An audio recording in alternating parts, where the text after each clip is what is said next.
Salut à tous. Alors je sais pas vous, mais moi en ce moment j'en ai marre de toutes ces polémiques, de ces petites phrases qui font le buzz. On a l'impression qu'on ne traite l'actualité que par ça. Moi j'en ai assez. Donc j'ai envie de faire une chose, c'est d'aller à l'encontre de tout ça, des débats et des controverses, et d'essayer d'aller un peu en profondeur sur les sujets qui m'intéressent.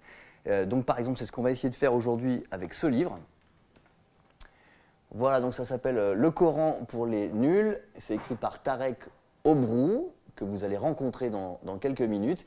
Et on va parler de Dieu, de la foi, du jeûne, et puis de sujets qui peuvent être plus polémiques, le voile, les juifs, l'antisémitisme, la polygamie. On va aborder tout ça donc avec Tarek Obrou. Tarek Obrou, c'est un imam, mais il n'a pas prétention de parler pour tous les musulmans. Personne ne peut parler pour tous les musulmans. En revanche, il va vous donner sa vision de l'islam, son interprétation, qui me semble intéressante. Et comme bien sûr, toujours sur cette chaîne YouTube, n'hésitez pas à commenter et puis à liker la vidéo et la partager, parce que c'est évidemment comme ça qu'on pourra la faire connaître au plus grand nombre et qu'on pourra justement sortir des polémiques pour aborder les débats en profondeur ensemble.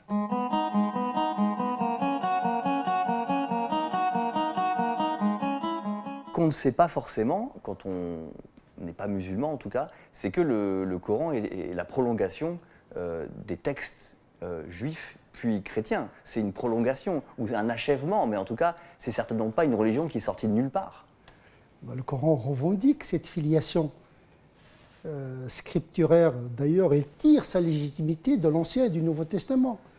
Comme pour les chrétiens, ils lisent l'Ancien Testament dans le sens de légitimer l'avènement de l'Évangile. On dit que l'Ancien Testament, c'est un évangile latent, et nous disons en tant que musulmans, le Coran ou bien l'Évangile, c'est un Coran latent. Ça veut dire chaque testament prépare l'avènement d'un autre. Donc il y a un lien théologique entre le Coran, l'Évangile et la Torah. C'est inscrit dans la lettre du Coran. Donc renier l'Ancien Testament ou l'Évangile, c'est renier le Coran lui-même. D'accord. Par exemple, donnez un exemple. Par exemple, Abraham, par exemple. Quel rôle il a dans le Coran ? Oui, il s'agit d'un Abraham, mais pas avec les mêmes récits. Ah. Si le Coran s'inscrit dans la continuité, eh bien, il n'emprunte pas tout ce qu'il y a dans l'Ancien Testament et dans l'Évangile, surtout dans l'Ancien Testament. Abraham, de l'Ancien Testament, c'est un prophète qui se soumet à la loi de Dieu sans se poser des questions. Il prend son fils unique pour le sacrifier. Abraham, du Coran, il doute. Dieu lui dit, n'as-tu pas cru en moi ? Il dit, oui, je crois en toi, mais je veux des preuves. Donc la soumission d'Abraham est une soumission conditionnée. Il veut comprendre avant de se soumettre. En vérité, comme on dit en islam, le musulman, il ne fait que se soumettre à sa raison en définitive, parce qu'il doit oblitérer, il doit accepter la révélation. Une fois qu'il l'a accepté, il doit accepter ses conséquences. Donc c'est une soumission volontaire et après interrogation. C'est l'exemple d'Abraham qui nous a été donné dans le Coran, qui pose des questions à Dieu, qui ne se soumet pas avant de comprendre la loi, avant de comprendre l'intention de Dieu. Il ne sacrifie pas son fils, il pose la question à son fils. J'ai vu dans le rêve que j'étais en train de t'immoler, qu'en penses-tu ? D'abord, il ne s'agit pas d'un ordre, Dieu n'ordonne pas l'absurde, il n'ordonne pas de sacrifier un enfant innocent, mais c'est Abraham dans le Coran, contrairement et à la différence de l'Ancien Testament, il voit dans le rêve. Donc il doute de ce rêve-là, est-ce qu'il vient de Dieu, de lui-même ? Donc une information qui devient le lieu de l'interrogation. Alors justement, ça c'est intéressant parce que ça veut dire que le Coran, c'est pas simplement recevoir des ordres de Dieu, c'est raisonner, et donc c'est compatible, c'est ce qu'il y a dans un autre chapitre, avec la science. On a l'impression que on est forcément dans une tradition régressive, mais le Coran, l'islam en général, c'est compatible avec un progrès scientifique, il n'y a pas de problème. Le Coran était à l'origine du développement de l'astronomie, de la médecine. Il n'a jamais fait obstacle à la recherche scientifique. Parce que le Coran lui-même, il incite le croyant à chercher les signes de Dieu dans la création et dans la raison humaine. On a 3 livres en définitive en islam. Il y a le livre révélé qui est le Coran, il y a le livre intérieur qui est la raison, il y a le livre étalé, c'est-à-dire l'universel de la nature et de l'univers. Donc on ne peut pas lire le Coran en abstraction de ce qui a été déposé en notre prime nature, c'est-à-dire la connaissance, hein, l'intuition, l'inspiration, le raisonnement, etc. Et puis Dieu nous parle à travers la création. Comment vous expliquez que certains musulmans maintenant remettent en question par exemple la théorie de l'évolution en disant non, la théorie de l'évolution on n'y croit pas parce qu'on a été créé par Dieu et point, et on ne veut pas entendre parler de la science. Sauf que Dieu il a créé le monde par étapes et par évolution. Si j'entends bien le Coran lui-même, au Moyen-Âge, le Jahez, le Miskawayh, des grands auteurs, ils ont déjà parlé de l'évolution. Ils considèrent que l'homme s'inscrit dans une évolution biologique. Ibn Khaldoun, le grand anthropologue, l'encyclopédiste de l'islam, il parle clairement, en reprenant Miskawayh, qui était un philosophe moral du Moyen-Âge, il dit, en vérité, il y a une continuité biologique depuis le minéral jusqu'à l'émergence et l'éruption de la conscience humaine. Tout se tient. C'est le même créateur, mais qui crée par étapes. Il dit, dans son exposé, que l'homme viendrait de l'univers des singes. C'est plusieurs siècles avant Darwin. En vérité, les précurseurs de Darwin, ce sont des auteurs musulmans. Bien sûr, mais, aujourd'hui, ceux qui remettent la théorie de l'évolution, ils remettent en question ce que leurs ancêtres musulmans ont enclenché. Ça ne veut pas dire que la théorie de l'évolution est une vérité scientifique, c'est une théorie scientifique. Elle est soumise à réfutation, à vérification. Mais on ne vérifie pas une théorie scientifique par le théologique. On vérifie, on réfute le scientifique par le scientifique. D'accord. Mais il peut arriver que, par exemple, je ne sais pas moi, sur l'espace, la Terre qui tourne autour du Soleil, ou bien des choses très scientifiques que maintenant on sait vrai, que maintenant on a pu prouver, mais qu'à l'époque était inimaginable, on ne va pas aller chercher la solution à des problèmes scientifiques dans le Coran. Ah non, non, les musulmans n'ont pas fait ça. Ils n'ont pas consulté le Coran pour faire l'astronomie ni la médecine, parce qu'ils considèrent que Dieu s'exprime à travers des lois naturelles. C'est dans les lois naturelles qu'il faudrait chercher les mystères de Dieu dans la création. Ce n'est pas dans le Coran, puisque le Coran lui-même, il dit « Allez chercher dans la terre comment Dieu a commencé la création ». C'est dans la terre, l'anthropologie, la paléontologie qu'il faut chercher les lois de l'évolution. Ce n'est pas dans le Coran. Donc le Coran lui-même, il nous renvoie à d'autres sources de la connaissance. Alors maintenant, on va passer à la question de l'âme, qui est un autre chapitre de votre livre. Alors vous expliquez que, d'après le Coran, ou dans l'islam, l'esprit s'intègre au corps 4 mois après sa conception. C'est-à-dire qu'un enfant qui a moins de 4 mois n'a pas encore d'âme? Il a une vie végétative, animale, mais pas spirituelle dans le sens théologique du terme. Ce n'est pas un être humain dans le sens théologique et métaphysique. Mais je crois que c'est la même chose dans la religion juive, si oui, je ne me trompe pas. Bien sûr, oui, oui. Mais ce qui veut dire c'est 40 jours chez les juifs. Voilà, mais ce qui veut dire que chez les juifs, l'avortement, justement, n'est pas un problème parce qu'ils considèrent que le bébé, le fœtus n'a pas encore d'âme. Est-ce que c'est la même chose dans la religion musulmane? Chez les musulmans, c'est jusqu'à 120 jours. C'est-à-dire que le fœtus est potentiellement humain. Mais ça ne veut pas dire qu'on peut avorter à n'importe quel prix. Il faut qu'il y ait des raisons, parce que même si ce n'est pas une personne humaine, le corps se prépare à recevoir cette âme. Donc il a un statut juridique, même s'il n'est pas constitué être humain. Donc le délit, il n'est pas théologique. Le délit, il peut être éthique ou juridique. Donc la question n'est pas dans la théologie, ce n'est pas dans la dogmatique, il est à un niveau éthique.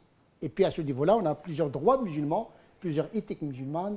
Il y a ceux qui sont des plus restrictifs, il y a d'autres qui sont plus tolérants en matière d'interruption volontaire de la grossesse, pour une raison ou une autre. Donc, en islam, on a beaucoup plus de marge de manœuvre parce que le seul moment de la fécondation ne fait pas de l'embryon un être humain. Donc, l'islam est quand même moins bloqué d'une manière générale sur cette question de l'avortement que même des catholiques, que certains catholiques. Ça n'a jamais posé un problème avec l'acuité que nous vivons parfois dans des cultures catholiques très traditionnelles qui considèrent que Même la contraception est quelque chose de contre nature. L'islam, il a permis la contraception depuis sa naissance, le planning familial, etc. L'enfant désiré, ça existe déjà au Moyen-Âge, que la femme peut interrompre peut faire une contraception pour préserver sa forme, etc., pour que le corps ne s'altère pas par des grossesses multipliées, etc. Donc il y a plusieurs raisons qui confèrent à la femme de recourir à la contraception. Donc le droit musulman et l'éthique musulmane à cet égard-là est assez souple. Alors on va passer maintenant à la question du djihad, qui est un autre chapitre que là j'ai sous les yeux. Et alors le djihad, il y a plusieurs notions intéressantes, mais ce que vous dites surtout, c'est que c'est un djihad qui ne peut être que défensif, c'est-à-dire que l'idée qu'on a de djihad de conquête ou d'attaque contre les mécréants, ça n'a pas de sens selon vous? Le Coran est clair, il n'y a pas de point de contrainte en matière de religion. On n'injecte pas la foi dans les cœurs par la puissance du glaive. La foi, c'est l'adhésion libre et volontaire de l'être humain, donc on ne peut pas imposer la foi. Au fil de l'histoire, puisque l'islam est entré dans la logique de l'empire, bien, si on n'attaque pas, on est attaqué. Donc c'était plus des guerres politiques que des guerres théologiques. Le prophète a usé de la légitime défense parce qu'il a été attaqué. Pas pour imposer la foi, mais pour protéger sa foi. Et si on n'a pas ce paradigme-là, on risque de mal comprendre les versets du Coran. Parce qu'il ne s'agit pas d'une attaque, mais une défense en réalité. Alors ça, c'est votre interprétation du Coran, mais beaucoup de gens diront que le prophète a été tout de suite un chef de guerre, un chef d'État. Là où, encore une fois, Jésus n'était pas ni chef de guerre, ni chef d'État, et que ça a façonné la religion musulmane de tout de suite s'inscrire dans une logique de conquête, parce que les conquêtes ont été très rapides, et de guerre. Les histoires ne sont pas les mêmes. Le message de Jésus et de Mahomet sont les mêmes. Jésus, il a demandé à ses disciples d'acheter des épées. Je ne crois pas qu'il leur a demandé d'acheter des épées pour danser avec. Mais quand il a vu qu'il ne peut rien faire contre l'Empire romain et la résistance du peuple d'Israël, il a dit « Celui qui tire l'épée périra par l'épée », parce qu'ils étaient minoritaires, ils ne peuvent pas recourir à la violence. C'est ce que Mahomet a fait à la Mecque. Le Coran leur dit « Baissez les bras et accomplissez la prière, subissez la torture, ne réagissez pas ». Parce que les prophètes ont horreur de la guerre civile. Mais une fois à Médine, où il y a un territoire, où il a été accueilli comme un prophète et un chef temporel, laquelle mission ne fait pas partie de sa prophétie. Ça, c'est le côté de l'histoire, de la personne du prophète. Il ne s'agit pas de reproduire ce que le prophète a fait dans son histoire. Cela ne relève pas de sa mission en tant que prophète. Il a dû gérer la cité. Et une fois qu'il avait une armée régulière, eh bien, il a été attaqué d'ailleurs. Donc, chaque fois qu'il a été attaqué, il se défendait. Donc, ce n'est pas une interprétation subjective, il est basé sur une herméneutique cohérente. Parce que ce n'est pas, d'un côté, le Coran dit qu'il n'y a pas de contrainte en matière de religion, et puis d'un côté, allez, convertissez par la force. Non, il ne s'agit pas de combattre pour convertir, mais combattre pour se défendre tout simplement. Sinon, on ne va rien comprendre au texte coranique. D'accord, alors encore une fois, c'est votre interprétation aussi de l'islam et du Coran. Je précise bien pour les gens partagé quand même par des gens qui sont censés. Sinon, si on considère qu'il faut attaquer les non-croyants parce que non-croyants, bon courage. Oui, mais on ne peut pas nier qu'il y a une partie des musulmans qui sont effectivement les plus fondamentalistes, etc., qui considèrent que, par exemple, si on est en terre musulmane, pas en France, mais si on vit dans un pays musulman, on doit être musulman. Et il y a des pays musulmans qui vous forcent à vous convertir parce qu'on ne peut pas... Ça n'a jamais été existé au Moyen-Âge, ça. Oui, mais ça existe aujourd'hui. Mais oui, mais on est à l'envers. On n'est même pas au Moyen-Âge aujourd'hui avec certains musulmans. Ils ne sont même pas au Moyen-Âge. Ils sont dans une lecture qui n'a jamais existé, dans un islam qui n'a jamais existé. Les chrétiens, les juifs, les païens ont toujours existé en tant que minorité on les appelle dhimmi, c'est-à-dire des minorités protégées. Donc oui, ils ont un statut. C'est vrai, c'est pas la citoyenneté comme on la conçoit aujourd'hui, parce qu'il ne faut pas tomber dans l'anachronisme, mais il y avait un statut de protection. Ce n'était pas un statut comme celui de la citoyenneté, mais ils étaient protégés. Aujourd'hui, on convertit les gens par la force. Ce n'est pas dans l'intérêt de la religion de multiplier des hypocrites. Faire convertir quelqu'un qui n'adhère pas à la religion, c'est faire entrer le loup dans Dans la bergerie. la bergerie. Ce n'est pas dans l'intérêt d'une religion, c'est de la débilité. Vous forcez quelqu'un à être musulman, c'est faire entrer un cancer dans le corps. Parce que quelqu'un qui n'est pas à l'aise dans une religion qu'il a subie, il fera tout pour imploser le système de l'intérieur. Mais d'ailleurs, ça m'amène à la question sur les juifs. Parce qu'on a quand même un antisémitisme dans le monde musulman qui existe. Je pense que ça serait faux de le nier, qui existe pour des raisons politiques aussi, parce qu'il y a des conflits au Proche-Orient, au Moyen-Orient qui ont nourri cet antisémitisme. Mais est-ce que fondamentalement, l'islam s'est créé en opposition avec la religion juive? Est-ce qu'il y a un problème fondamental entre les juifs et les musulmans? Je pense que j'explique assez bien cette question-là. Il faudrait rappeler que l'écrasante majorité des prophètes du Coran sont juifs. Moïse, c'est un prophète de l'islam. Jésus, c'est un juif, c'est un prophète de l'islam. David, etc. Le Coran est rempli du peuple juif, un grand peuple. Le Coran dit, on les a choisis en connaissance de cause. Dieu se serait-il trompé? Si Dieu lui-même, dans le Coran, il a dit, on a choisi ce peuple. On va dire, non, Dieu s'est trompé. L'antisémitisme, théologiquement parlant, non seulement c'est une erreur, mais c'est une faute morale et c'est même un blasphème, parce que c'est insulter Moïse, c'est insulter les prophètes de l'islam. Et donc, le racisme, c'est interdit dans l'islam. Le racisme, c'est interdit, le prophète l'a interdit, le Coran l'interdit. Donc, être musulman et antisémite, c'est trahir sa propre religion. Alors, comment vous expliquez que ça se soit autant développé dans les pays musulmans? Il y a une confusion plutôt avec l'antisionisme, avec l'État d'Israël. Avant, ce n'était pas le cas. Enfin, avec l'établissement de l'État d'Israël, le rapport des musulmans avec les juifs a complètement changé. On n'est plus face à un juif en tant que religieux, ou en tant que membre d'un peuple, mais en tant qu'appartenant à un système politique. Et là, on passe subrepticement du politique au théologique. Et à un moment donné, il y a une confusion, un racisme subreptice qui passe par l'antisionisme à l'antisémitisme qui ne dit pas son nom. Et d'un point de vue théologique, quand même, comme d'ailleurs dans la religion catholique, il y a l'idée que les juifs ont un peu trahi l'enseignement de Dieu, ont un peu trahi Dieu, non? Le Coran, il est très, très précis. Il dit une partie des juifs, ils ont trahi, comme une partie des chrétiens, ils ont trahi, comme des musulmans, une partie des musulmans trahissent leur religion.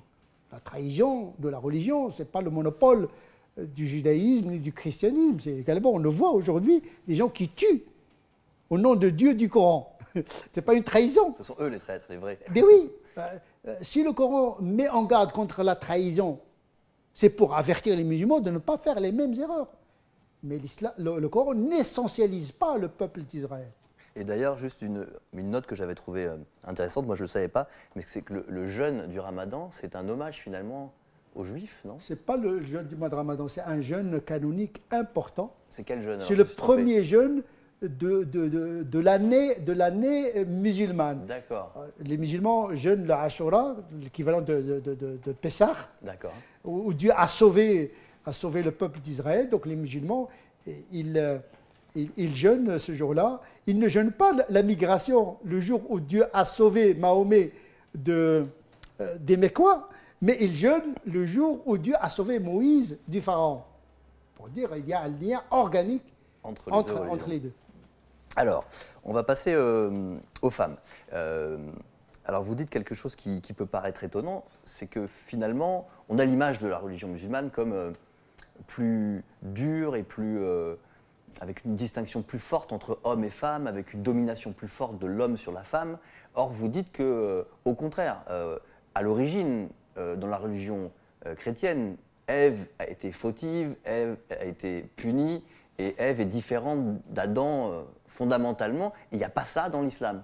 Oui, le Coran se démarque par rapport au récit de la Genèse, qui donne une perception de la femme séductrice qui s'est alliée au Satan pour induire Adam en erreur. Bien entendu, la théologie chrétienne a évolué, ils ont développé une herméneutique plus égalitaire entre les hommes et les femmes, les juifs également, etc. Mais en tout cas, l'islam ne donne pas cette occasion d'interpréter la chute d'Adam dans le sens de culpabiliser Ève parce qu'elle était à l'origine de cette chute. Le Coran propose même un récit qui dit le contraire. Le Satan a séduit Adam et dans sa chute, Adam a entraîné avec lui Ève. Il n'y a pas de sanction pour Ève. Vous n'allez pas trouver dans le Coran, par exemple, tu accoucheras dans la douleur comme une punition. Ça n'existe pas dans le Coran. Hein. Et donc, il y a une égalité ontologique, spirituelle et morale. Les deux fautèrent en même temps, les deux péchèrent en même temps, les deux se repentirent en même temps, les deux furent pardonnés par Dieu, circulés, il n'y a rien à voir. Alors ça, c'est d'un point de vue théologique. Maintenant, si on regarde comment ça se passe dans les pays musulmans, c'est une autre histoire. Par exemple, je ne sais pas, qu'est-ce que vous pensez de la succession qui est différente pour un homme et pour une femme? Ça, on nous dit que c'est parce que le droit musulman veut qu'une femme ne touche pas la même chose qu'un homme au moment d'une succession. Oui, le droit successoral musulman médiéval s'est inscrit dans une anthropologie patriarcale où l'homme a le devoir de subvenir aux besoins de la femme. Et comme dit la règle, les devoirs sont équivalents aux droits. Et puisque la femme n'a pas l'obligation de travailler, de subvenir aux besoins de sa famille, eh bien la distribution de la richesse doit s'effectuer en termes d'équité, pas d'égalité. Bon, mais ça, c'est au Moyen-Âge. C'est au Moyen-Âge, oui. J'explique pourquoi. Les gens, ils veulent reproduire le Moyen-Âge. Ils ne veulent pas reproduire la charia dans le sens de l'égalité, etc. En termes de principe, ils veulent reproduire des lois qui étaient en rapport avec une situation donnée. D'ailleurs, la moitié pour la femme et une part pour l'homme, c'était la loi des païens. Donc le Coran a renvoyé les musulmans nouvellement convertis au code de l'époque. Bien sûr, par la suite, le droit canonique il a développé des ajustements, parce que il y a ce qui dit le Coran, il y a ce que le droit canonique a ajouté pour établir plus d'équilibre. C'est-à-dire que la femme, elle peut avoir la moitié de son mari avant la distribution du droit.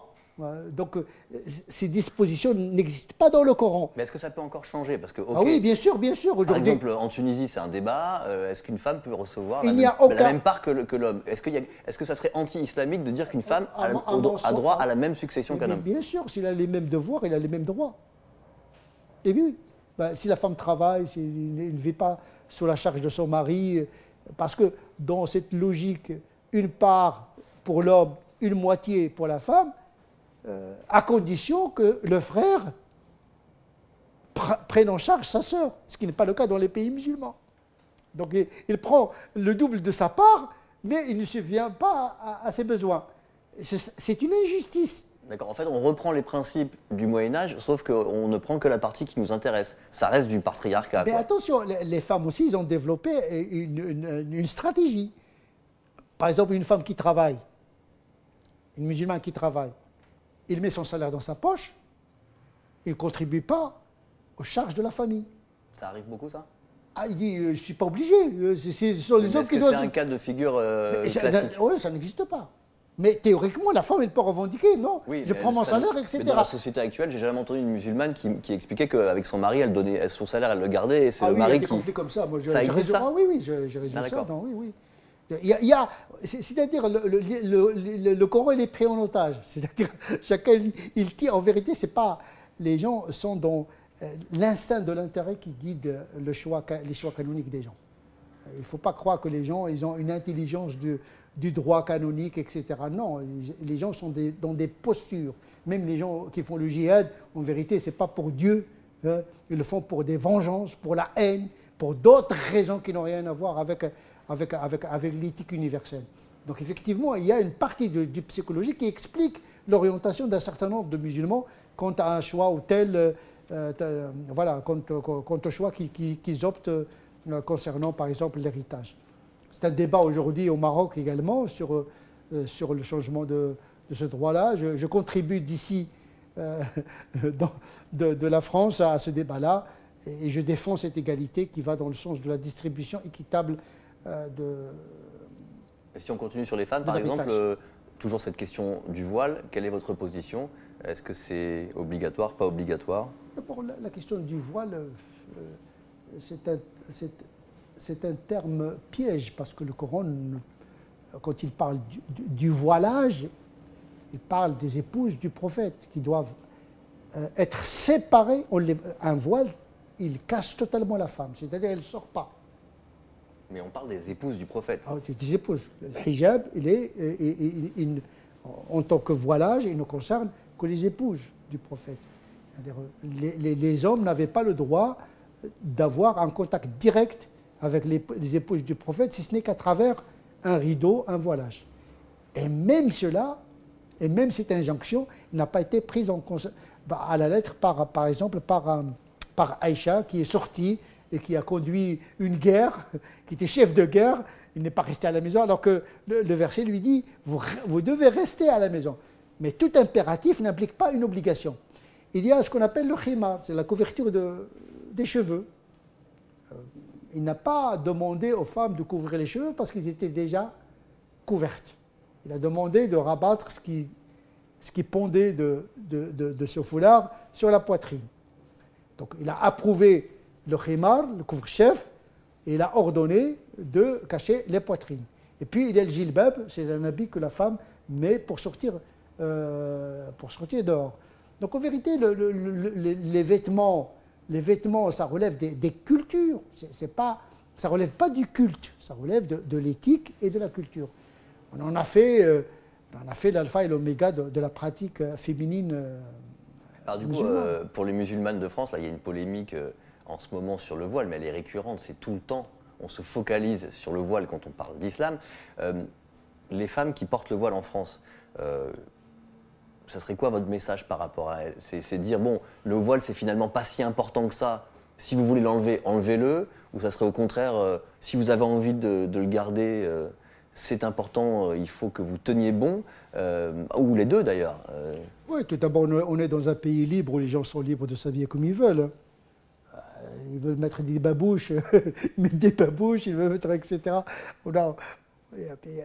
Au niveau du droit, il y a une liberté de s'habiller comme on veut, tant qu'il n'y a pas de trouble de l'ordre public établi par la loi. Maintenant, le foulard, en tant que pratique religieuse, il n'a pas cette importance qu'on lui donne. Au pire des cas, entre guillemets, c'est une pratique mineure. C'est-à-dire que la femme qui dévoile les cheveux n'aurait pas commis une faute grave. Même si, pour moi, en tant que théologien, il n'y a pas de texte qui obligerait la femme de couvrir les cheveux. Mais ça c'est un autre débat entre les musulmans. Et ça amène à autre chose, c'est qu'une grosse peur par rapport à l'islam, c'est celui d'un islam politique. C'est la peur que, on se rappelle du livre de Welbeck, l'islam finisse par arriver au pouvoir, cherche à dominer la société, et que des musulmans dirigent la France comme en Arabie Saoudite, des musulmans dirigent l'Arabie Saoudite. Donc cette peur de l'islam politique, et on peut la comprendre parce que c'est vrai que c'est une religion qui, par des mouvements terroristes, qui par certains pays où il y a encore les religieux sont au pouvoir, il y a ce côté islam politique, il y a même des courants comme les frères musulmans qui sont un courant d'islam politique. Donc on peut comprendre, on va dire, les gens en France qui ont peur de cet islam politique. Je pense que la réalité ne correspond pas à cette peur. C'est une peur augmentée par l'information continue qui donne l'impression que les musulmans ils ont un projet de renversement de la civilisation, etc. Mais quand on scrute leur vie au quotidien, ces musulmans, ces Français musulmans, eh bien, ils ont traversé également par la peur de l'avenir professionnel, pour la réussite scolaire, etc. Ils vivent au quotidien les problèmes des Français. Les musulmans, ils ne vivent pas 24 heures sur 24 dans la religion musulmane. Non, bien sûr, mais après, les frères musulmans, par exemple, c'est un mouvement qui existe et qui, dans certains pays, cherche à prendre le pouvoir. Donc, ça existe.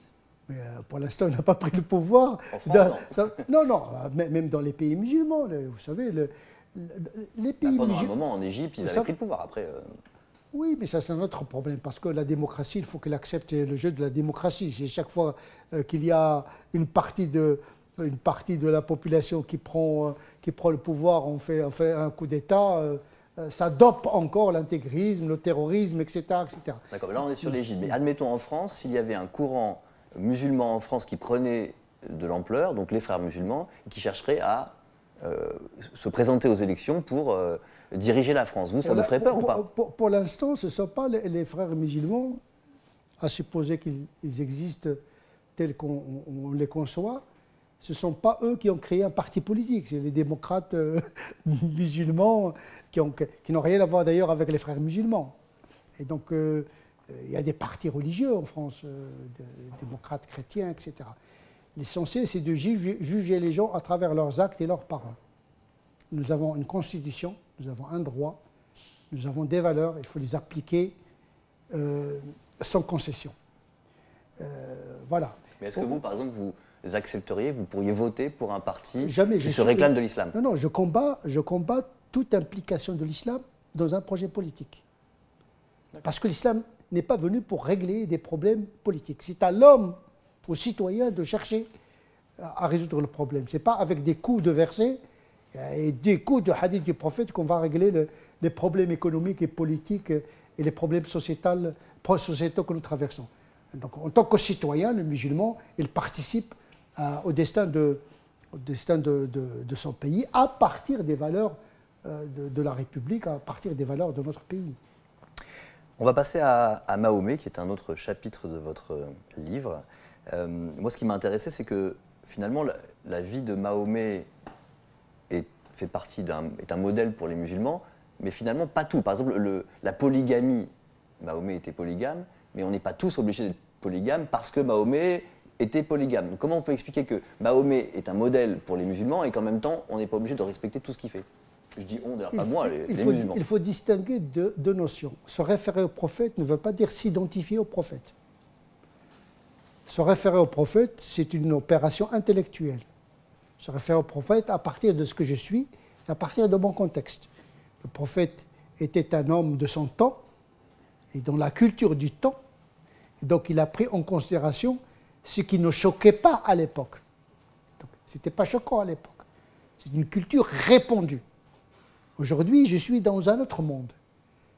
Et donc, je n'ai pas à tirer de tout ce que le prophète a fait comme une norme universelle.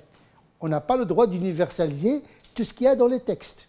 C'est à partir de ma réalité que je vais construire une théorie d'interprétation des textes pour bien être fidèle à l'esprit des textes. D'ailleurs, le prophète a des dispositions particulières qui ne concernent que sa personne.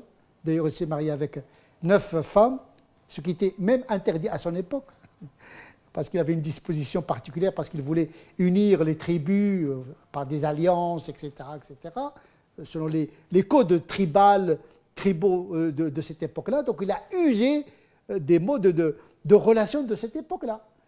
Aujourd'hui, on n'est pas dans la même époque. Même la polygamie, comme disait le Coran hanbalite, si la monogamie est la règle, toute polygamie devient interdite religieusement parlant. Donc la culture est normative. Nous devons prendre en considération la culture, mais pas la culture du moment coranique, mais la culture française occidentale, par exemple, pour le cas du musulman de nationalité française. Alors ça m'amène à la question de la charia que vous développez aussi. La charia, donc, c'est le droit musulman. Et là, on est sur quelque chose où on est dans le domaine de l'interprétation, c'est-à-dire qu'il n'y a pas la charia et c'est comme ça, comme on essaie de nous le dire. Je ne sais pas, la charia dit il faut lapider les femmes infidèles. Oui ou non? Comment on peut réinterpréter aujourd'hui la charia qu'on nous donne comme inamovible? La charia, ce n'est pas une application mécanique des textes. C'est l'intelligence de la réalité avec une vision fidèle à l'esprit des textes. Il y a les lois et il y a les principes. Ce qui va intéresser un canoniste, ce n'est pas la forme finale de la loi, mais le principe qui est derrière la loi. Si le contexte change, la loi change pour préserver le principe. Le principe, c'est l'égalité, c'est la dignité, voilà, c'est la justice. Ce sont des principes qui sont invariables. Comment les traduire dans des lois éthiques? En France, moi-même, je travaille sur la charia de minorité, qui consiste à contracter la charia et la réduire à un niveau éthique. C'est-à-dire que pour le musulman, le français musulman, son droit, c'est le droit français.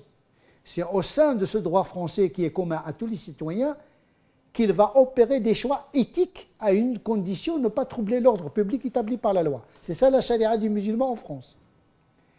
C'est une charia qui s'adapte, et ce n'est pas une importation d'une interprétation d'une époque pour la plaquer à une autre époque. Par exemple, le sultan du Brunei qui d'un coup décide que la charia, c'est revenir à couper la main des voleurs et à lapider les homosexuels.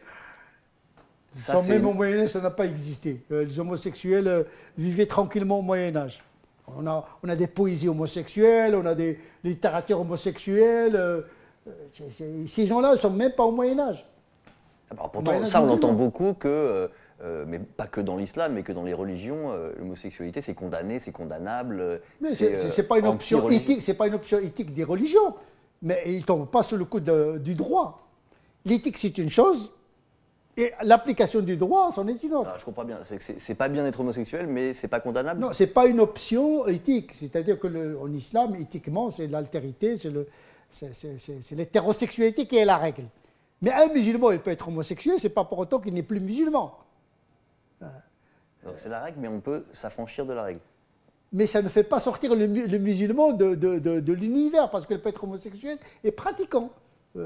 Un homosexuel, je dis toujours ça par provocation, un musulman homosexuel, et dans notre communauté, il y a des musulmans homosexuels. Un musulman homosexuel qui fait ses 5 prières est mieux qu'un musulman qui n'est pas homosexuel et qui ne fait pas ses 5 prières. Parce que les piliers de l'islam, ce n'est pas l'hétérosexualité, c'est les 5 prières, etc. Donc, même dans les pratiques, il y a une hiérarchisation de l'éthique. Il ne faut pas mettre tout... Vous sous-entendez quand même qu'être homosexuel, c'est plutôt une tare, c'est-à-dire que ça vous... C'est pas une tare, non. C'est moins bien. Je ne sais pas comment vous... C'est moins grave que quelqu'un qui vole et qui... Oui, c'est quand même une faute. C'est quand même une faute. Ah oui, l'islam ne considère pas comme le judaïsme, comme le christianisme, que c'est une option qui peut être légitimée canoniquement. Même si, dans les faits, elle est tolérée. Mais on ne peut pas... Parce que c'est de la philosophie de l'altérité. C'est pas uniquement une question éthique, c'est une question le sens de la sexualité dans l'espèce humaine. Pourquoi cette altérité? Pourquoi se construire avec l'autre, etc. Il y a une dimension mystique, une dimension métaphysique, une dimension éthique. Mais en tout cas, punir un homosexuel parce que c'est un homosexuel, ça n'existe pas dans le droit canon classique. Puisque la littérature musulmane, ça fait partie de la vie des gens. Ce qui aujourd'hui fait débat, c'est le passage de la tolérance à un niveau privé à une institutionnalisation du mariage homosexuel, etc. Là, on change complètement de modèle de famille. Et là, le débat est ouvert. Le débat est ouvert. Est-ce que c'est un modèle, etc., etc. En tant que citoyen, on peut participer pour ou contre, etc. En tant que citoyen. Oui, mais est-ce que les imams ont plus le droit de participer que les autres dans ce débat? Non. Ou ils y participent en tant que citoyens? Comme tout le monde. Hein. Comme tout le monde. Vous allez trouver 2 imams qui ne sont pas d'accord sur ces questions-là. On va finir avec une question qui sort complètement de votre livre, mais qui est sur ce climat ambiant. C'est encore une fois, c'est récurrent, ça revient très souvent, ces polémiques autour de l'islam, mais là on est quand même en plein dedans. Pour vous, la solution, c'est quoi pour sortir de cette espèce un peu de diabolisation de l'islam et en même temps de victimisation des musulmans? Comment on sort de ce débat sans fin? Moi, je pense que chacun doit assumer sa part de responsabilité. Je pense que les musulmans, je parle là où je parle aux responsables religieux, qui doivent faire attention quant à leur discours et d'offrir une interprétation religieuse qui apaise le musulman et qui lui permet de s'intégrer et de ne pas l'encombrer de boulets d'interdiction et de créer ainsi une rupture entre le musulman et sa société. Il faut développer une éthique d'altérité, c'est-à-dire que le musulman doit s'accomplir avec l'autre qui n'est pas forcément musulman. Et ça, c'est une nouveauté dans le discours religieux. À une certaine époque, l'islam parle avec lui-même, le christianisme parle avec lui-même. Aujourd'hui, on est dans des sociétés mondes intriqué, imbriqué, où les cultures se côtoient, etc. Il faut apprendre à vivre la singularité, l'altérité, tout en restant soi-même. Donc il faut apprendre, quand je parle de Dieu, de ma religion, je dois intégrer le non-musulman dans l'économie du discours. Parce qu'il a aussi un droit sur ma pratique, parce que ma pratique le concerne également. Une pratique peut perturber un équilibre laïque déjà fragilisé. Et puis développer une théologie d'acculturation, non seulement une adaptation au droit français, mais l'adaptation au code de la société, à la culture, aux mentalités, etc., etc. Donc les religieux doivent assumer leur responsabilité d'apaiser le musulman et d'apaiser la société également, parce qu'ils doivent parler avec la société, la rassurer. Et la République doit être fidèle à ses valeurs, la laïcité, l'égalité, pas qu'il tolère l'exclusion, quelle qu'elle soit sa nature. L'école également doit assumer sa responsabilité, l'ouverture sur l'autre, la réussite scolaire, l'entreprise également, parce que généralement l'extrémisme se développe dans des milieux de frustration, de vulnérabilité. Donc il y a une solution économique, une solution pédagogique, une solution politique, une solution théologique. On ne peut pas traiter cette question de l'islam de France uniquement en parlant de la formation des imams. Ce serait trop facile. Moi-même, quand je suis confronté avec des jeunes qui ne comprennent pas, il y a un problème de français, ne comprennent pas le langage de la complexité, de l'herméneutique, de l'interprétation. Il faut que l'école nous aide. C'est en élevant le niveau intellectuel qu'on peut entrer dans la logique du doute, de relativiser les convictions, etc. La culture, on a besoin de culture, une culture raffinée. Il faut que l'école soit fidèle à sa vocation d'élever les esprits, les intelligences pour pouvoir comprendre la complexité de la religion. Et donc tout le monde doit assumer sa responsabilité d'une certaine manière. Bon, j'espère que c'est ce qu'on a un peu fait en discutant tous les deux pendant plus de 40 minutes. J'espère qu'on a essayé d'élever un peu le débat, parce que c'est vrai qu'on a l'impression que ces discussions sur l'islam se réduisent à des coups de slogans, de polémiques et de petites phrases chocs. Et là, voilà, dans ce débat avec vous, j'espère qu'on a élevé un peu le débat ensemble. Merci beaucoup, enfin, surtout vous et moi avec mes questions. Je vais vous redonner le livre pour que vous puissiez le montrer à la caméra. Allez-y, parce que c'est de ça qu'on parlait à l'origine. Vous êtes l'auteur du Coran pour les nuls, Tarek Obo, imam de la mosquée de Bordeaux. Merci beaucoup. Merci à vous.